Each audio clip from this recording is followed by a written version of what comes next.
How are we all doing? Welcome, everybody. Welcome. Looks like Mike is on. Everything's good. Will be joining us very, very shortly. So, yeah. But we're just getting started with the live. I see you guys were all already in here. Let me add the display names. There you go. Nice. Yeah, it looks good. Or should we do the bubble? Let's see. Okay, yeah, it looks good. Classic. What do you guys think? Nah, this one looks good. Cool. Let's go with that. Okay, let's see what you guys are all saying. Let me catch up. F Puebla, F the refs. How stupid can one man be? Terminate Wasowski's contract. What is he doing? I'm gonna be honest. Before he even got the red, I thought he should have been sent off anyway because I thought his retaliation prior to his first yellow, I thought he should have gone a yellow for it. Yeah, I think Andrew Thomas can be the talk of the town. When we went to penalties, I know that was Puebla's plan to go to penalties. I actually was pretty confident. Like, I wasn't really that worried because Thomas is just a dog in penalty shootouts. And that is one thing to Stephen Fry's game. And it's not to discredit Steph because I think all around he's a better goalkeeper. But to Steph's game, he is not the greatest goalkeeper in shootouts. Like, I know we won 2016 MLS Cup with him in goal, but he really wasn't like a big catalyst in that, in my opinion. Like Andrew Thomas, so like I think he's a dog in goal. Andy T is cold. Thomas did the Donnarumma. What was the Donnarumma celebration that he did? By the way, everybody, if you haven't, for the win today by the Sounders, let's all smash the like button. I can't believe we're on to the Leagues Cup semifinal. Who do we play? Galaxy? To be honest, that should be an easy dub. I mean, we literally just waxed them 4-0 just a couple weeks ago in LA. So should be a very, very easy, clean dub for us. So, yeah. Wow. Frere was not good. Why sub off Pedro, not Rothrock? The Moose needs to be ashamed. That was a number 5 move using Brody's terminology. Shout out to everybody that's in the live right now, by the way. Don't forget to smash the like button, guys. I appreciate it. And if you're new, subscribe. Let's see. Andrew Thomas should officially stay as the starter. What do you guys think? Everyone in chat, does this earn Thomas the starting spot? Because in my opinion, the game against Minnesota, I think Fry should have done better on the goal we conceded. Like, I'm not saying it's like 100% his fault, but we actually, when Will gets in here, Phil, we'll talk about the transfer window. Acting like main character. Yeah, it's not great for Musovski, really. Like, it was dumb. Do I really think it changes anything? Not necessarily. I don't think we were going to score even if Musovski didn't get the red. The thing that concerns me the most is how many red cards we have gotten this season. What is that, like our 7th red card? Like, that's kind of bad. That's the thing I don't like personally. Donnarumma Selly is the one where he stood against England in the Euros. Yep. Yeah, I can see a very common theme. Also, first and foremost, big shout out to Barry for the these guys looked bored tonight. Yeah, I do think I don't think Ferreira had a good game in particular. I mean, the best chance of the game, in my opinion, fell to Ferreira, and this is why he's a very frustrating player because I think he does a lot of the other work well, but when it comes to his finishing ability, I think he's been garbage. I think he has been very, very not good. Andy T. Aura farming. It seems like everyone's very happy with Andrew Thomas tonight. Very, very happy. Andy didn't have much to do tonight, but his shootouts, dude, he's just a really good goalkeeper in penalty shootouts, and that's what I like about him. Like, he has that thing about it. So some of the top goalkeepers in the world, the signature moments for them is in penalty shootouts. And that's what Andrew Thomas has. That's the one thing I will say about Stephen Fry's game that he doesn't have. He's not a penalty shootout keeper. He's not the guy that gets in players' heads and does this and that. As soon as Puebla missed their first PK, which they could have taken the advantage of because Roldan missed, I knew that it was game over for them. Like, that was their shot if they were going to do it, was they had to have scored their first PK. And then shout out to Barry for the first donation tonight, $20. I feel like this game was practically a loss. Moose needs to be tranquilized and sedated. It wasn't great by Musovski. My question now to you is, whose red card was worse? Nuhu's against Sporting Kansas City's or Musovski's tonight? Because even with how stupid Musovski, with Nuhu's, I'm sorry, red card was, he still got right back into the starting lineup after suspensions.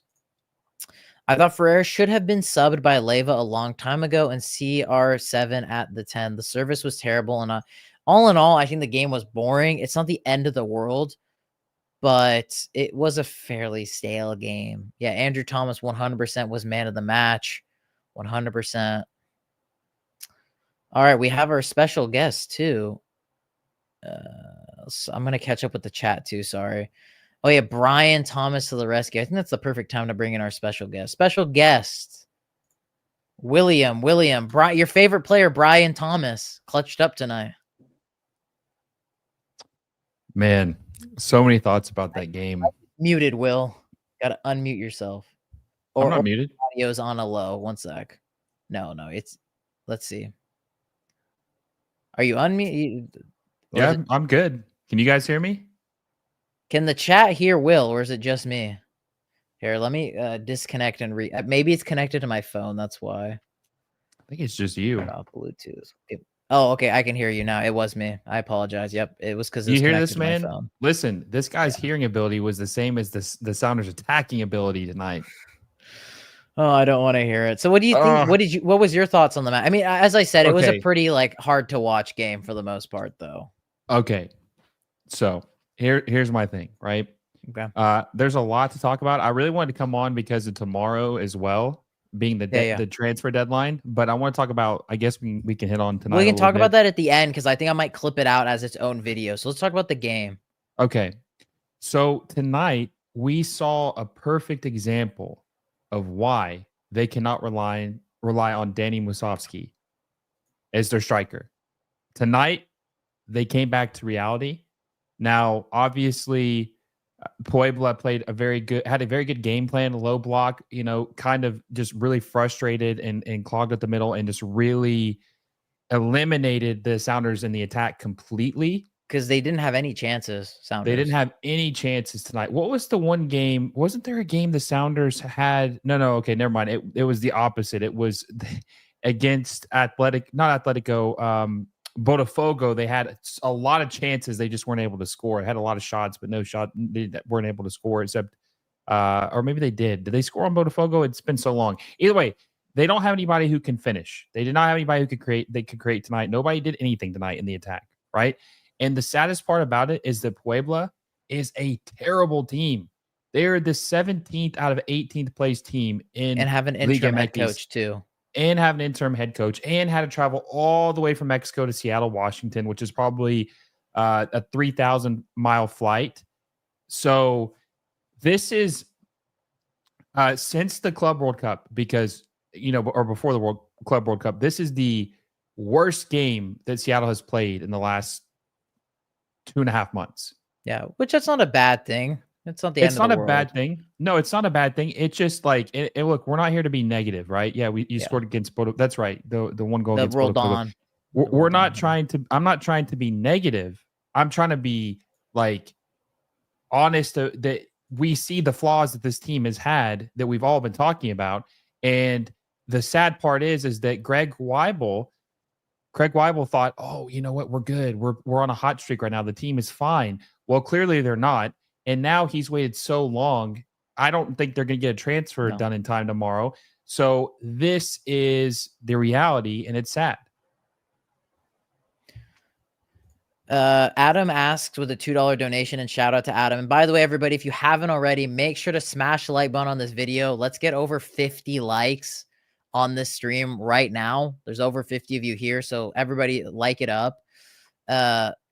Assuming Galaxy will probably win the game against Pachuca. I think Pachuca, after Tigres got eliminated, Pachuca were the favorites. I would assume Sounders should be able to beat the Galaxy. They already did it 2 weeks ago in LA. Yeah, but here's the thing. I think the game is I think it's going to be in Los Angeles. I know, but that's exactly my point. The Sounders just played Galaxy and they won 4-0 in LA. Yeah, but here's the thing: the Galaxy are putting all their eggs into the Leagues Cup basket, yeah. and Seattle, like I said, they were really hot for a while, but then they came back down to reality. In these last 2 games, yeah, it has felt like Seattle back to kind of like themselves. Shout out to Jafet as well. LAFC fan here to support the homie and hopefully beating Carson. For me tonight, let's go to some winners and losers, and then let's talk about this transfer window stuff. For me, I think Ferreira looked poor. I think Musovski obviously is the big glaring issue that we saw today. It wasn't good. I think the more concerning thing is like Sounders have had like what 7, 8 red cards this season. Will like that's crazy. Yeah, real quick too. Brody just asked, "How is LA gonna be hosting the game?" I don't know if this is 100% true, but I'm pretty sure.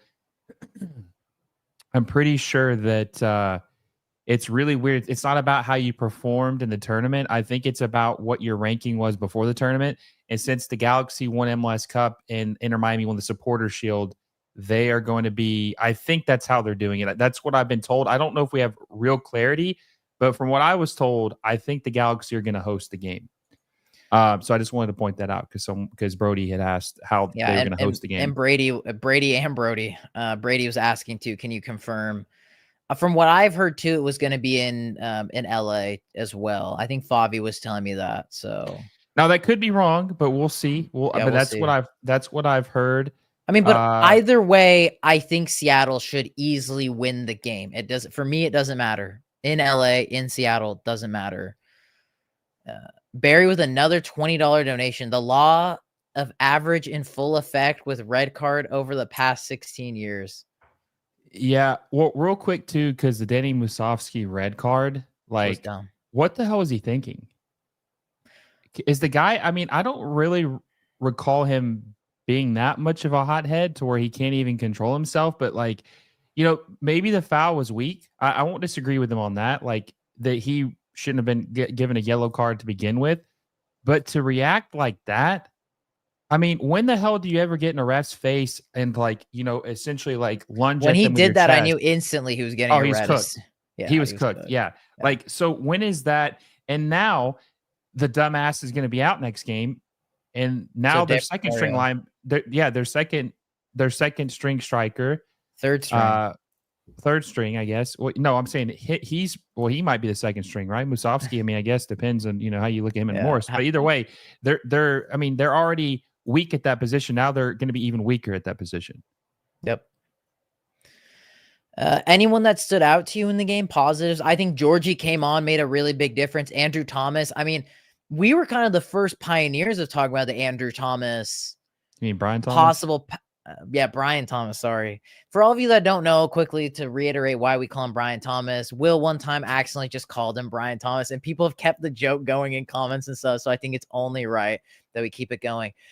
This is the one thing I was just talking about it before you showed up in the live was Stephen Fry all around is a fantastic goalkeeper, always shows up for the big games, but his one biggest detriment in my opinion is penalty shootouts. He doesn't really have that dog in him in shootouts, like getting in the player's head, the antics. And that's what we see with modern day goalkeepers that are the top of the line ones in the world. You look at your Donnarumas, your Courtois, the list goes on. Those are the guys that always show up in the big penalty shootouts for their teams. No, I agree. I think Thomas was a bright spot for me. I think he's been very good in the absence of Stephen Fry. I'm curious to see if when Stephen Fry, I haven't read any updates. He played in the last game against Minnesota, and what you would argue is actually kind of at fault for the goal Seattle conceded. Yeah, Stephen Fry is obviously like a legend, but at a certain point they're gonna have to move off him. He's almost 40 years old, and if Andrew Thomas, aka Brian Thomas, is playing well, then I think that maybe this would be the best time to make the transition to him. But also Yamar, I think, was very good tonight, which he always is good. But what's new? What's new, right? Water is wet. The sky is blue. Yamar obviously is a linchpin in the defense for the Sounders, and that is honestly the saving grace for the Sounders. They're so defensively sound that they have a chance, even if their attack is shit. And it just makes you wonder what they could do if they had a good attack, how much better they could be a complete team. And I remember that guy commented tonight, or earlier today when you were maybe it was a quote tweet you said yesterday about the transfer window, and he said, Oh, "Why are you so yeah. negative? We have the deepest team in MLS," which just is not true. I mean, your attack is way too bad to have the deepest team in MLS, but it just makes you wonder how much better the team would be I with. was really surprised by the reaction we had. I mean, I remember I saw your post. This is like the one time I was the one who's making the tweets on Twitter. Mainly Brody's the one who runs the Twitter account. And I was like, you know what? I'm just gonna, because you were literally saying window's gonna close tomorrow, and I was like, oh, looks like Sounders are going 4 straight summer transfer windows. Then I go back to it today, and I did not realize it would garner the traction it did. Yeah. It was crazy. Like, I was surprised by the amount of people that completely like disagreed with us. Like, and I was just really surprised by it. And then, but I mean, we can just talk about it quickly now, and everyone in the live chime in. We're going to clip this out as its own video. I mean, for you, Will, Sounders look like indefinitely are going to go 4 straight summer transfer windows without making a signing. The window closes when this is clipped out as its own video. What is your thoughts on it? I mean, we saw a lot of reactions from people across social media being like, well, Sounders are in great form. They're on like a 10-game really good streak. And that's 100% valid. I totally agree with that. Saying that we don't need to make any signings and things like that. What is your thoughts on all of this? The 4 straight summer transfer windows. Do you agree with what people say, or do you think otherwise? Well, it's, you can cover a hole with a blanket, but if you step on, and you don't notice it, but if you step on it, it's still a hole. And that's kind of what I think the Sounders are done. I know people are thinking, what is Will doing with these expressions tonight or whatever, but still, like, that's the truth though. It's a mirage. You guys were um, under the impression that things were fixed or things were okay because of the win streak and how much better the team had played recently. But we know that they still need a striker. And I think Craig Weibel got a little comfortable thinking, oh, well, maybe since we're playing so well, maybe I don't need to sign a striker. Maybe we can get through with the rest of the season, be competitive, maybe compete. But that's the thing. Your holes are still your holes. Like, they still need a striker regardless. They should have just been content with what they had. And now, because we've came back to reality, the dream is over, right? You've woken up. You see the holes again. The blanket's been pulled. The guy just fell through the hole. So now they're screwed because they have to sign someone within, let's see, they have a little less than 24 hours to get a U22 striker signed. Now, we've been saying since day one, is the U22 striker going to fix their issues? I don't know. We don't know, but at least they're trying to take a swing. It's better to have tried and failed than to not have tried and failed. Yeah. That's exactly how I feel. It's not even just a striker. I think striker is the most glaring issue the Sounders have had, but it's not even just that. A midfield replacement for the possible departure of Obed, a left back for Nuhu, because we've seen this season he has not been able to be reliable. Real quick, I wanted to say this too, just because this is actually, I wouldn't have been able, I would have forgot to mention this if you hadn't said that. DeAndre Yedlin just got traded today from Cincinnati to RSL. Why did Seattle not try to get into attention with him and bring back the homegrown who hasn't played for Seattle in what, 11 years? Yeah, 2014. Yeah, 11 years. So I think he is the first homegrown player in the history of the club, if I'm not mistaken. I'm pretty sure DeAndre Yedlin is. I could be wrong about that, but I think he's the first homegrown player. I think he's you're maybe right. People have to fact check us on it, but he's like one of the biggest names to come out of the Seattle. He's definitely the biggest name, I think, to come out, but I think he's also the first. But the fact that he was up for not for sale, because we don't do transfers like that, but he was available. Why did Seattle not try to bring him in? Why did they not try to bring back in, DeAndre Yedlin, who started his career with the team, hasn't played in 11 years, born and raised in Seattle, Washington?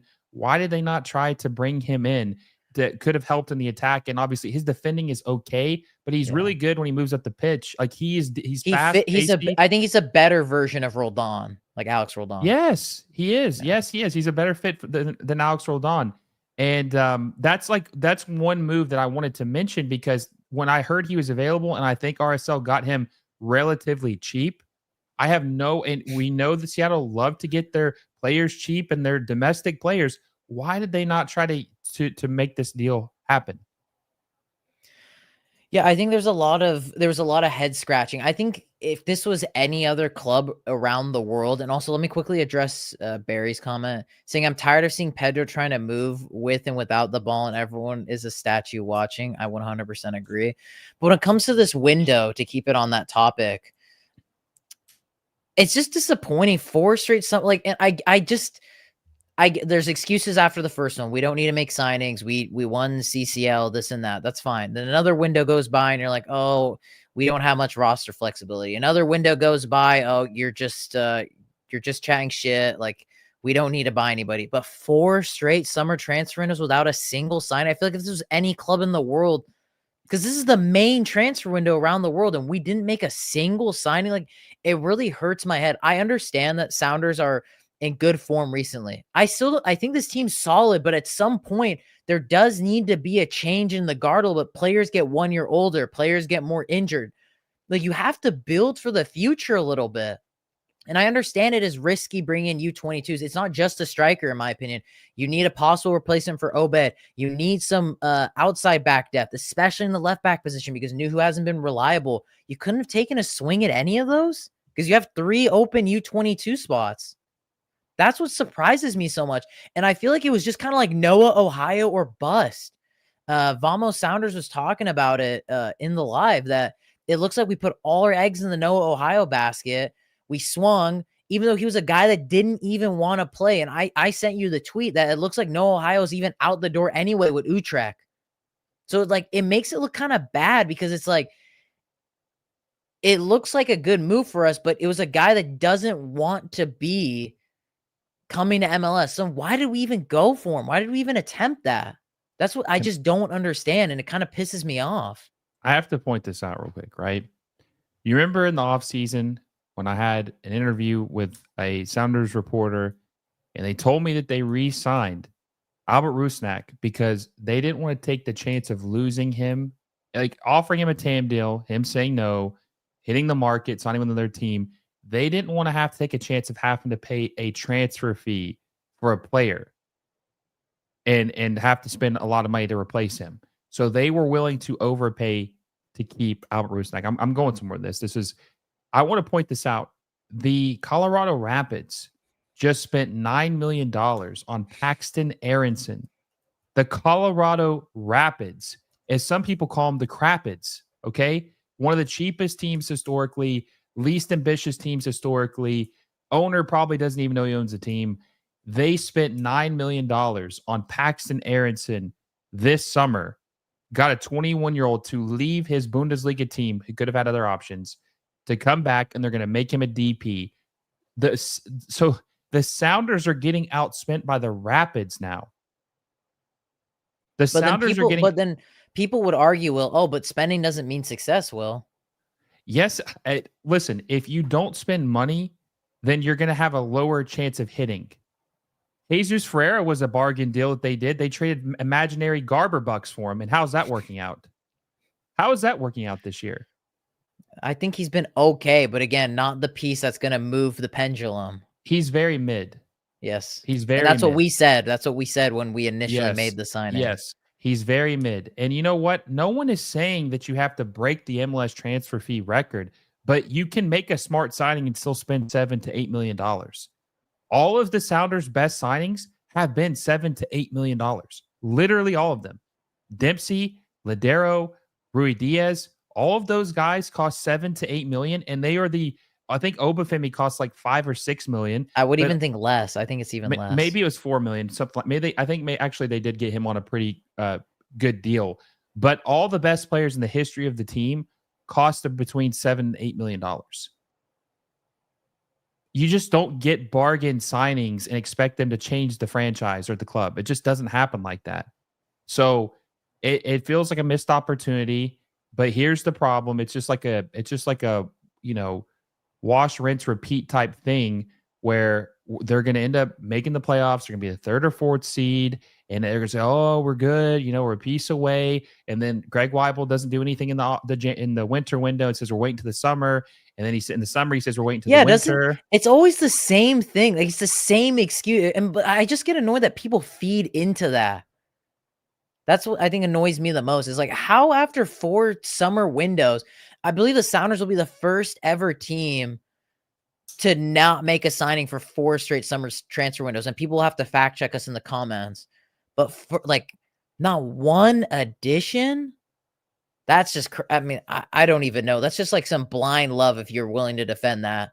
And again, for me too, it's not even saying like go spend like Atlanta United and this and that. It's not the like, but it's like not one signing, not one. You're saying to me that this team needs absolutely no improvement, which we all know is not 100% true. And even if the Sounders were perfect, even the best teams in the world always look to improve their team because, as I said, players get older, players get hurt. You don't know what's going to happen. Like, I don't know. It just really annoys me, especially the striker issue. We're really going to roll the dice again on this. Like, I know Musovski, outside of the recent red card, has been better. And he's most not likely good enough. I know he's not good enough. But the thing is, when you think of prime Sounders, Musovski was your Chad Barrett's, Kenny Cooper's, your your Will Bruin type strikers. But is he really not? Like, he's really going to be the guy now for your team? He's on course, and I think he will. I think he will break Jordan Morris's best single season record, which that just shows how overhyped that whole thing was about last season with the goals. It just shows if Sounders invested in a good, like a solid striker, look how good he would cook for this fucking team. And that's what annoys me so much. That's what pisses me off. You got a super chat from shout out from Barry again. Today is August 20th. What would be considered a success at the end of the season? I mean, winning MLS Cup. That's not going to happen. The problem is in my opinion, with the Sounders right now is they haven't been able. So the teams above them is San Diego, Minnesota. It will be LAFC because they have 2 games in hand, and Vancouver. If they face off against any of those teams in the playoffs, I don't think they would beat them. That's my problem. Like, I know they can beat up on the lower minnow teams for the most part, the teams below them. But whenever they play against a well-organized team, that's when they struggle the most. Vamos Sounders also said, which a lot of people agree with, winning a trophy is success. The club has standards and making the playoffs isn't good enough. I think the standards have really dropped. I think that's the biggest issue too is the thing is no team wins MLS Cup every year. There's 30 teams. You know this, Will. But it's like you already know Sounders are just not in contention for it. Like they don't have a shot. They don't have the end product, the game-winning top-tier product to get you to the finish line. Yeah, I think the Sounders are starting to slowly turn into the new version of Sporting Kansas City. And I know people are going to say, what the hell are you talking about? They're better than Sporting Kansas City. And I'm not talking about Sporting Kansas City right now. I'm talking about how a manager like Peter Vermees won a championship, and then the club felt like they were indebted to him and for the entirety of his career. Like Brian hasn't won a trophy in over 3 years. He hasn't won an MLS Cup in over, 6 years? 2019 was the last time he won an MLS Cup. And I feel like because of what he did what he did in the past, they're hanging their hat on that. And the team is becoming cheaper, and they're kind of losing. The Sounders, like I've said, are they set the standard for Major League Soccer historically. That's the way I look at them, or they have been. Now 100%. It feels like they're dated. Like they're stuck in the past. Like they're not. The fact that you just said they have 3 U22 spots, like that's insane. The MLS Cup winner last year, the LA Galaxy, they had all 3 U22 spots filled and all DP spots filled. In 2023, the Columbus Crew won. They had all 3 U22 spots filled and all 3 DP spots filled. Like, you have to do that now if you want to win. You can't be bargain hunting and expect to win MLS Cup. You have to spend money. You have to maximize all of your resources, all of the rules in order to win. So that's, yes, Barry says Hanauer is an MLS 2.0. Damn near 1.5. we're being honest. Like he might be 1.5. Vamos Sounders says, but Schmetzer's working with what he has. We are never going to win MLS Cup with Danny Musovsky up top. I think, yes, that is true, but I do think part of Schmetzer's, and again, I'm not saying it's 100%. It's like this has anything to do with Brian. I think the problem is also Brian is cool with the players we have.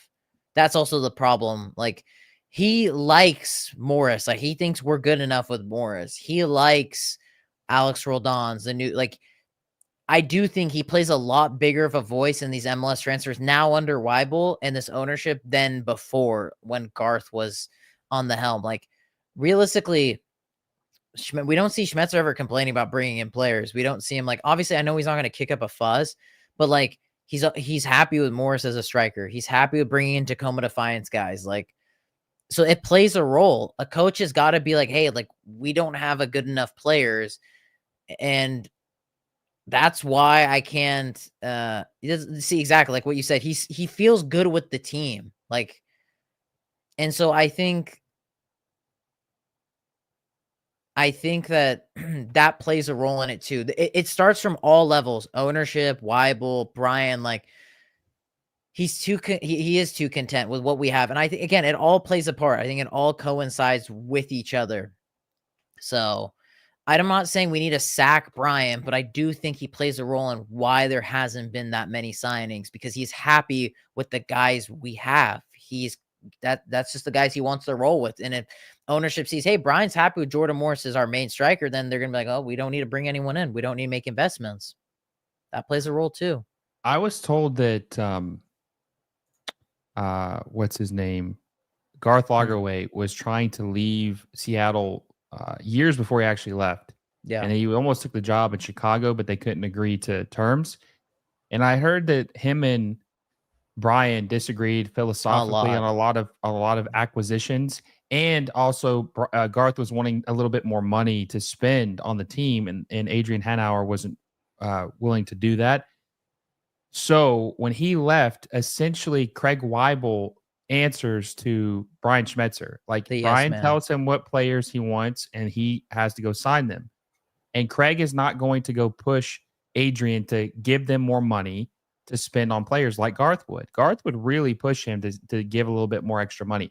So I say all that to say Brian is not good at evaluating talent and I think scouting. I don't think he is.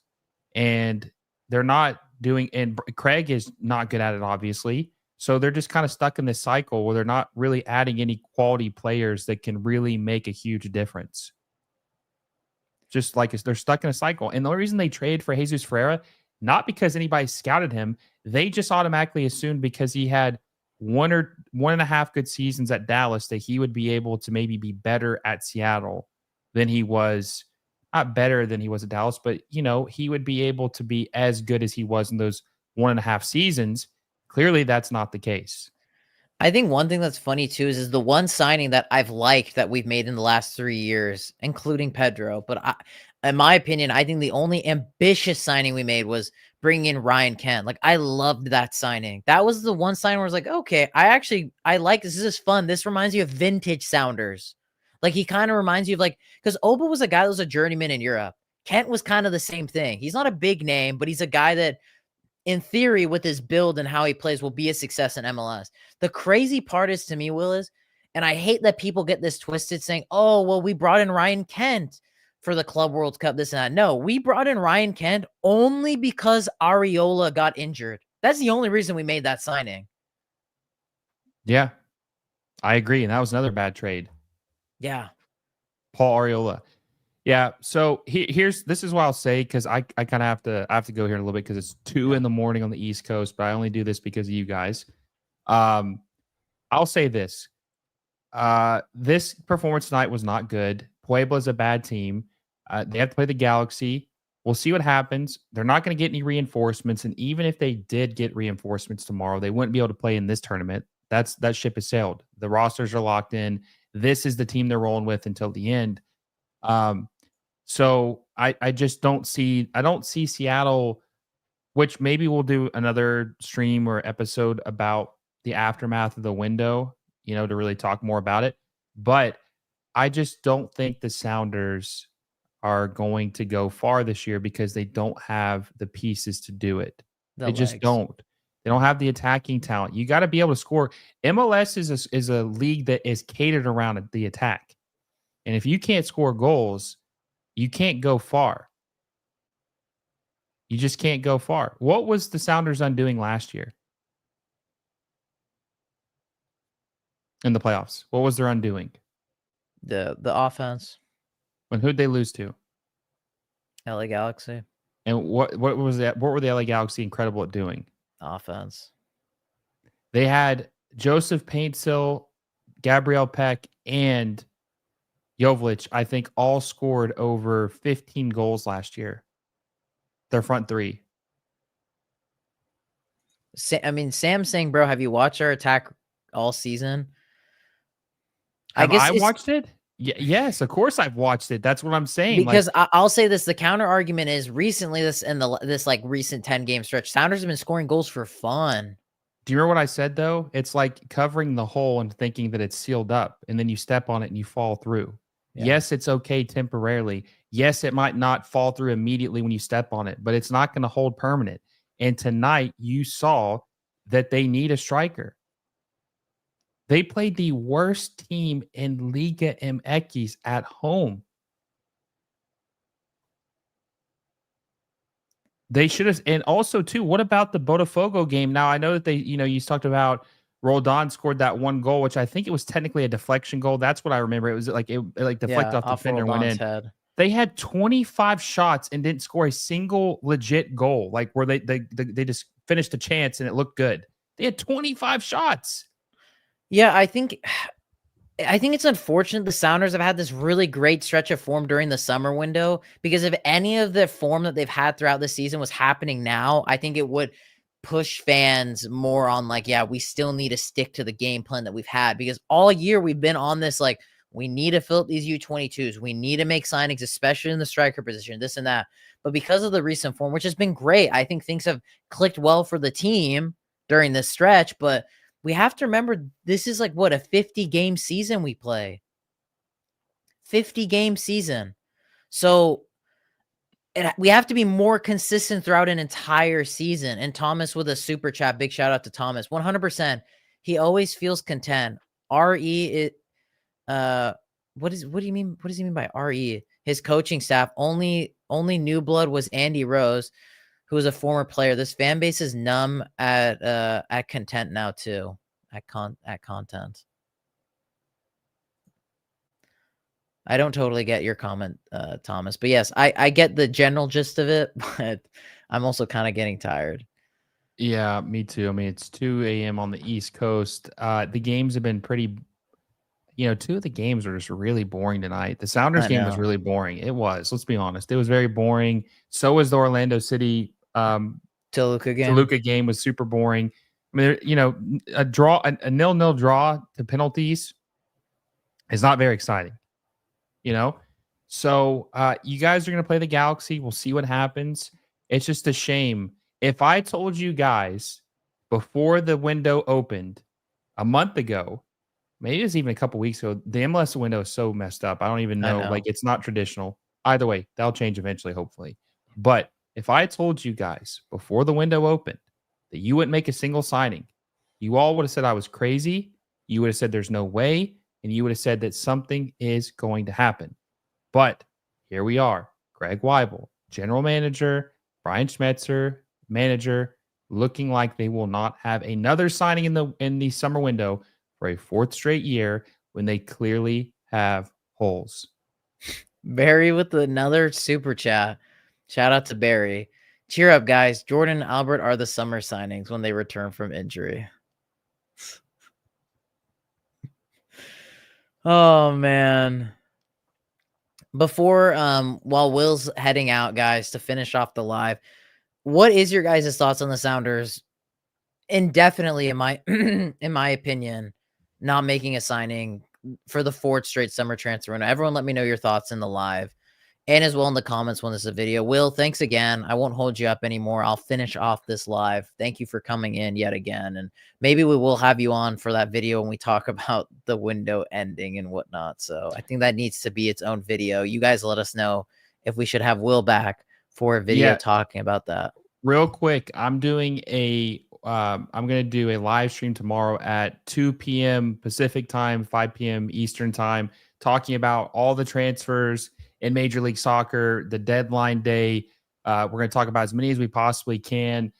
So hopefully I'll see some of you guys over there for that.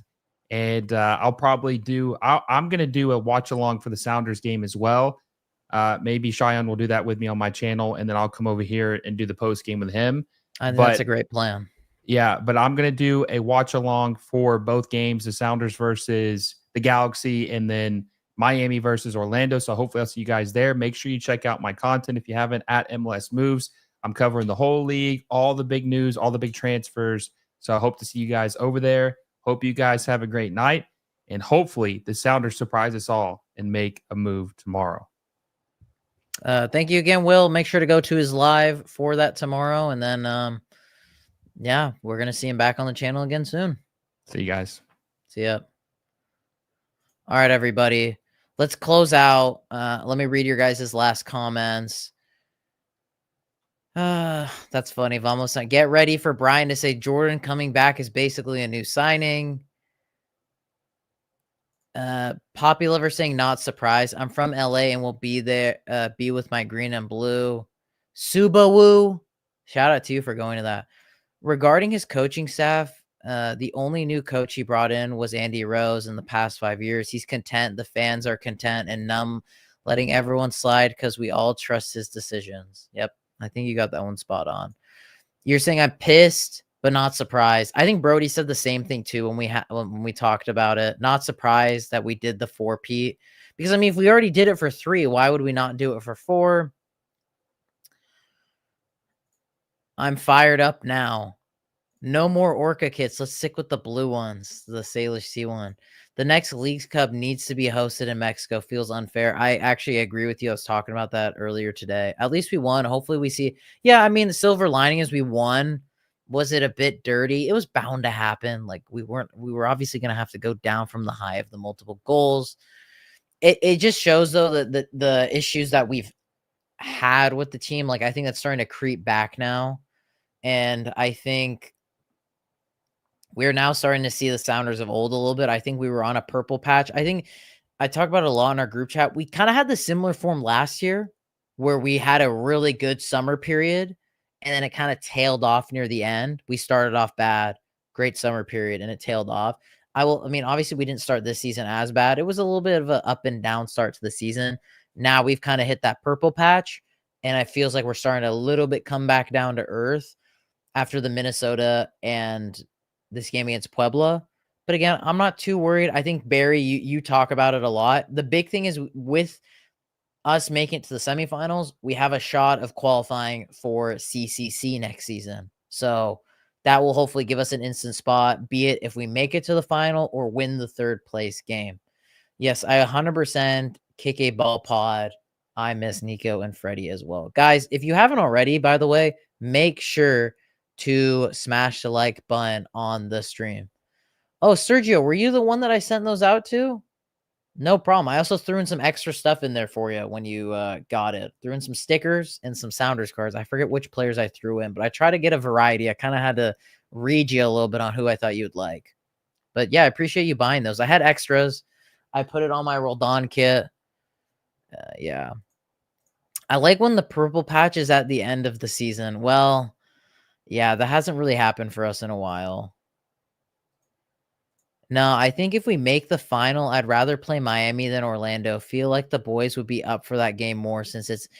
If we did play, like, if people would know, if we did play Miami in the final, would we host it or would it be in Miami? I mean, the thing is like, people get this twisted. I want us to do well in these tournaments because us playing Miami, us advancing in Club World Cups, us playing big teams is great for content on the channel.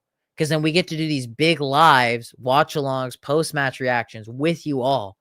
I make extra dough off of stuff like that. So, Subaru saying, thanks for going live. We appreciate it.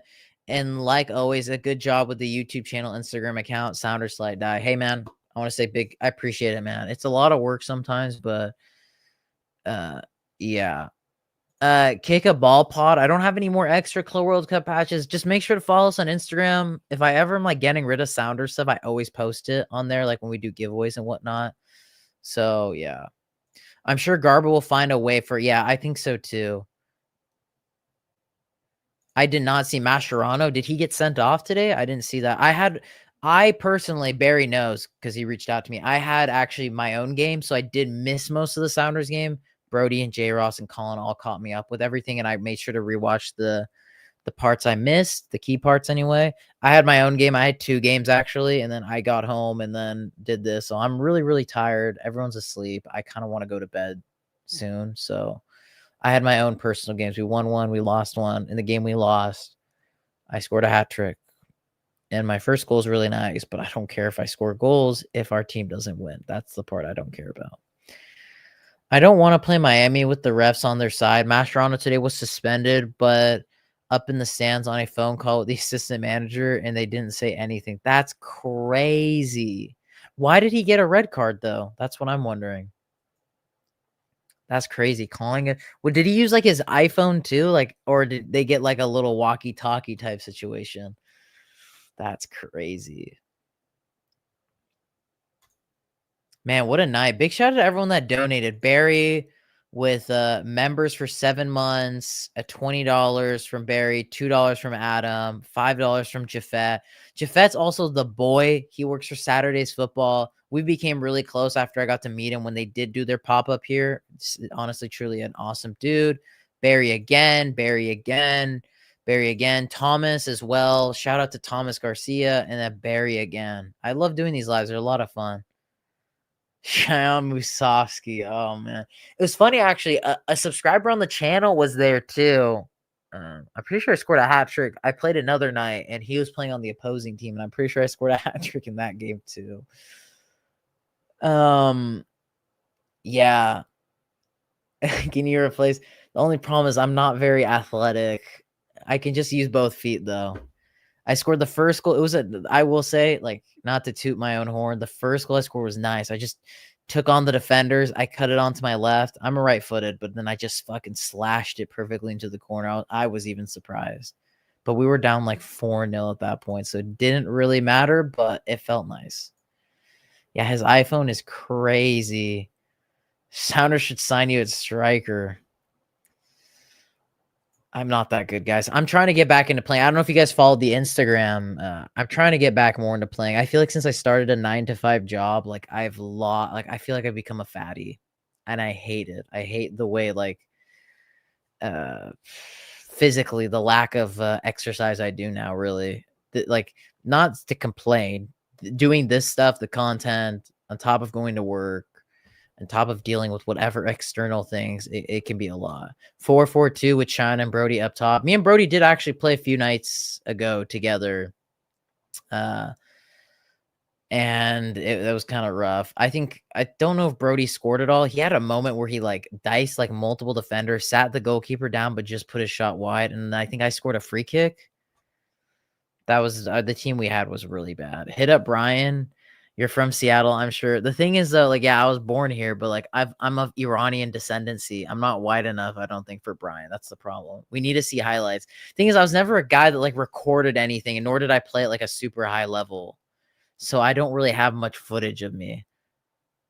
But I've played before, like obviously with Danny, with Georgie, and like I mean, Georgie was here a couple weeks ago. He had to pick up some things. And we were making some funny jokes and whatnot, so about me playing and things like that. So I'm not like, I definitely think I could help some of the players with some of their finishing. Did you score twice, Brody? I forgot, but did you score in the first session? I'm talking about the second session. Oh no, I think you did actually. Now when I think about it, you did score 1 goal. Yeah, I think it's just more of an active thing. Sunday League. I want to get invited to a Sunday League team. I actually don't play on one. I'd love to be invited to one. No, all the teams I play for are all indoor. I'd love to play some outdoor. New soccer shop is trying to help me sort out some new indoor cleats. We're in the works right now. He hooks up all the players. He's got to help. He's got to sort me out with something. He's got to sort me out with something. We'll whip up like some highlight tape. Brody and I highlight tape of us playing. Throw J Ross in there. I played with Colin. I mean, he guest played. Colin's a goalkeeper. A lot of people don't know this, but Colin was the goalkeeper in the video with Danny and Dylan that I did. Colin was the goalkeeper. Now, Colin's a solid goalkeeper, but the thing is, Colin's really young, so he can only really get, like, better. But, yeah, I think that's where we're going to end it. We're going on a total side tangent, guys. I appreciate you all listening. Are you playing in Schmetzer's indoor Superdome? Does Schmetzer have an indoor arena? I know Schmetzer's family owns Toka, which is like a soccer training facility, but I don't think he has like an indoor arena. But I'm going to end it here. Guys, if you haven't already, please smash a like button on the stream. And if you guys want to, after this live ends, Charles, want to join my Wednesday 6v6 outdoor? Dude, fuck yeah. Charles, hit me up with a DM on my personal. It's just my name. Hit me up. I think you've DM'd me a few times. Hit me up on my personal and I'd be down to join. As I said, I'm trying to be more active. I'm trying to do more things. I'm trying to meet more people. I'm trying to touch more grass. So they did. Schmetzer's oil up on the face stuff. What cleats do you need? I got you. Shoot me a DM, man. Kiwi sauce. I haven't seen you in a while. I'm a size 8. I love Tiempos. That's all I wear. My indoor and outdoor. My indoor cleats are R10. Oh, you did DM me, Charles. Okay, my bad. Yeah, hit me up, man. Hit me up. I'm always down to join leagues and teams. But I'm a size 8. I love wearing Tiempos. My indoors are the R10 Tiempos, and my outdoor are like a gold dust Tiempo. So I love Tiempos. I'm a big Tiempo guy.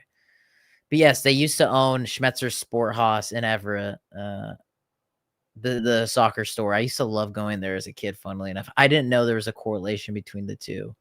But yeah, Kiwi Sauce, shoot me a DM. I'll put my personal Instagram in the chat. Hit me up on there. Charles, Kiwi. I appreciate you guys, but I'm going to end it here. I don't want this to be about me. Appreciate you guys as always. And do we think we could beat Miami? With Brian Schmetzer at the helm, anything is possible, Vamos Sounders. I don't know. I don't have an answer. We'll cross that bridge when that time comes. But boys and girls, I hope you'll have a lovely day.